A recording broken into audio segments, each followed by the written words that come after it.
Sir తిరుపతిలో YCP కార్యకర్తలు అంటే వైసీపీ కార్పొరేటర్లు కిడ్నాప్ జరిగింది నిన్న. ఆ విషయం గురించి మాట్లాడాం. సో వాళ్ళు తెలుగుదేశం పార్టీకి ఓటేసి బయటకు వచ్చిన తర్వాత కరుణాకర్ రెడ్డిని పట్టుకుని వాళ్ళు ఏడుస్తున్న దృశ్యాలు కొన్ని మీడియాలో వచ్చినాయి సార్. ఇది చాలా అంటే మాట్లాడడానికి కొంచెం విచిత్రంగా అనిపిస్తోంది. అసలు ఎలా సార్ ఈ ఇష్యూని ఎలా చూడాలి? యాక్చువల్గా నిన్న మనం ఈ టాపిక్ మాట్లాడుకున్నాం. తిరుపతిలో మున్సిపాలిటీలో డిప్యూటీ స్పీకర్ పోస్ట్ ఖాళీ అయింది. ఎందుకంటే తిరుపతిలో డిప్యూటీ స్పీకర్ పోస్టులు 2 ఉంటాయన్నమాట, స్పీకరు డిప్యూటీ స్పీకర్. యాక్చువల్గా తిరుపతిలో ఏంటంటే మొత్తం 50 డివిజన్స్ ఉన్నాయి. ఈ 50 డివిజన్స్లో గత ఎన్నికల్లో 49 కార్పొరేట్ సీట్లు వైసీపీకి వచ్చాయి. ఎందుకంటే చాలా వరకు అప్పట్లో వైసీపీ ఏం చేసిందంటే ఏకగ్రీవాలు అంటారు. ఏకగ్రీవం అనేది ఒక బూతు మాట. నిజానికి ఏకగ్రీవం అంటే అర్థమైంది వాలంటరీగా అందరూ ఎన్నిక వద్దు, ఈయన్నే మేము ఎందుకు ఉంటామనేది. నిజానికి ఇది అప్రజాస్వామికమైంది. వీళ్ళు ఏంటంటే అధికారాన్ని ఉపయోగించి ప్రత్యర్థుల్ని బెదిరించి వాళ్ళని ఏకగ్రీవం చేయడం. దీని బాలగోపాల్ కూడా దీని మీద రాశాడు, అప్పట్లో ఒక ఆర్టికల్ రాశాడు. ఏకగ్రీవం చేయడం అనేది ఎంత ఘోరమైన అప్రజాస్వామికం అనేది. ఏకగ్రీవం చేయడం అని ప్రజలు చేయాలి ఏకగ్రీవంగా, అంటే అక్కడ ఉన్న ఇతర పార్టీ వాళ్ళు. కానీ ఇతర పార్టీ వాళ్ళని బెదిరించి కంటెస్ట్ చేయకుండా చేసిందని జగన్ ఈ పని చేశాడు. దారుణమైన అప్రజాస్వామిక చర్యకి జగన్ పాల్పడ్డాడు.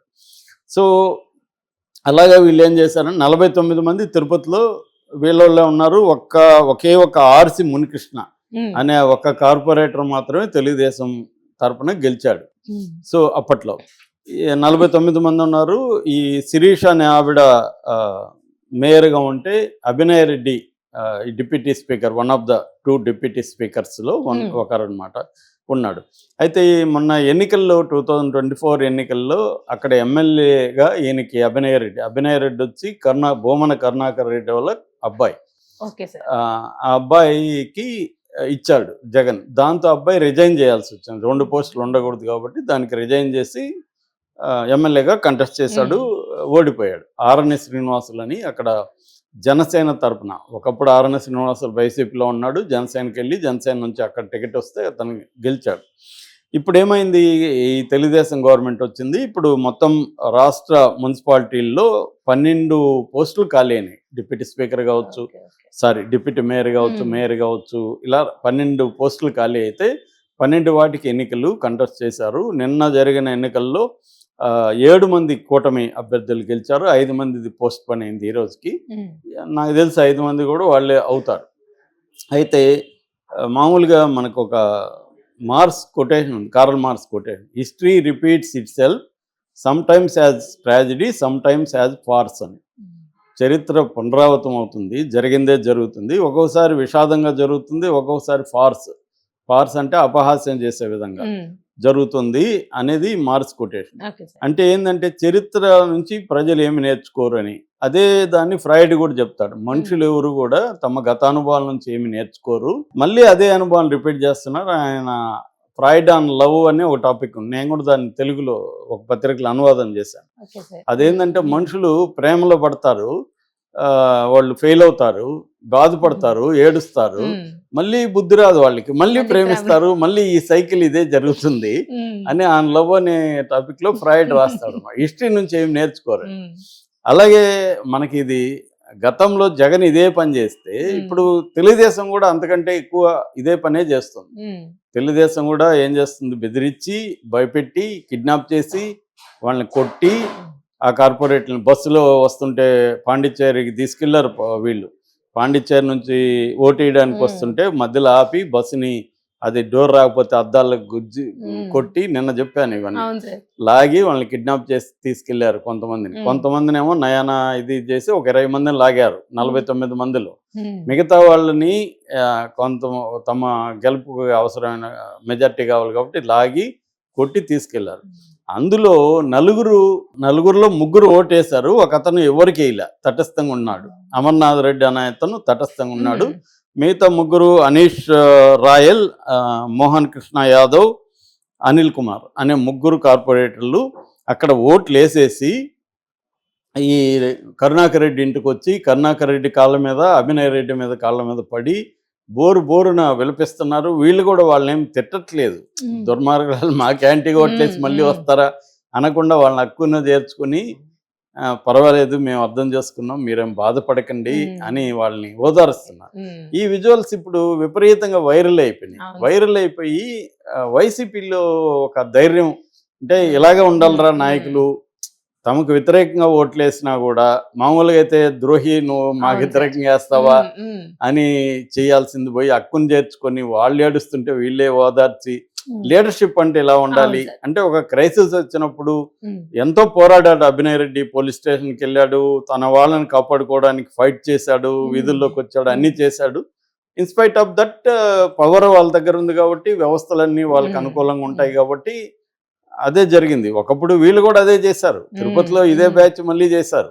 కానీ ఇప్పుడు ఏమైంది, ఇది ఇక్కడ పిక్చర్ ఏమైంది, ఇదొక ఎమోషనల్ డ్రామాలోకి వెళ్ళిపోయింది.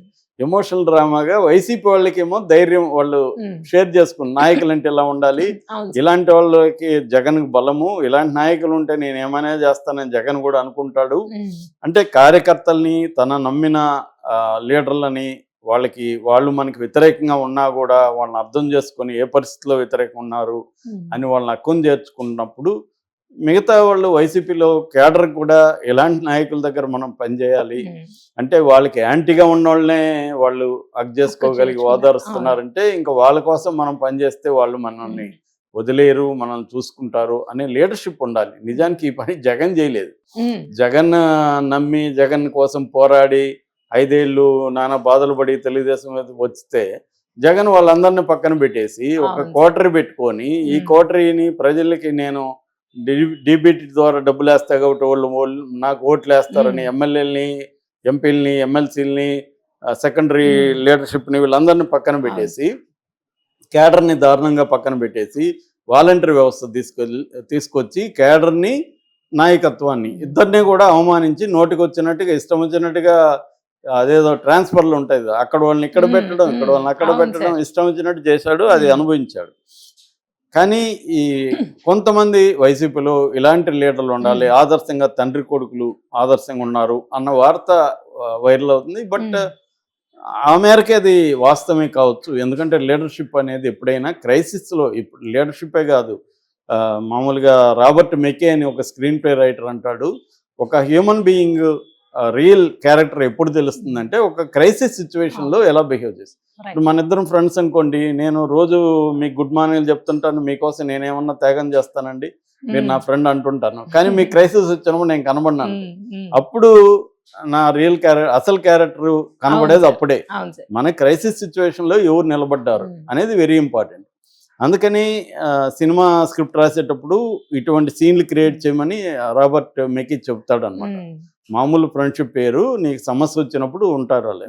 అలాగా వీళ్ళు వైసీపీలో సమస్య వచ్చినప్పుడు నాయకులు నిలబడి ఫైట్ చేశారు, మళ్ళీ వాళ్ళు వస్తే వాళ్ళకి ఓదార్చారు అన్న వార్త వీడియో వైరల్ అవుతుంది.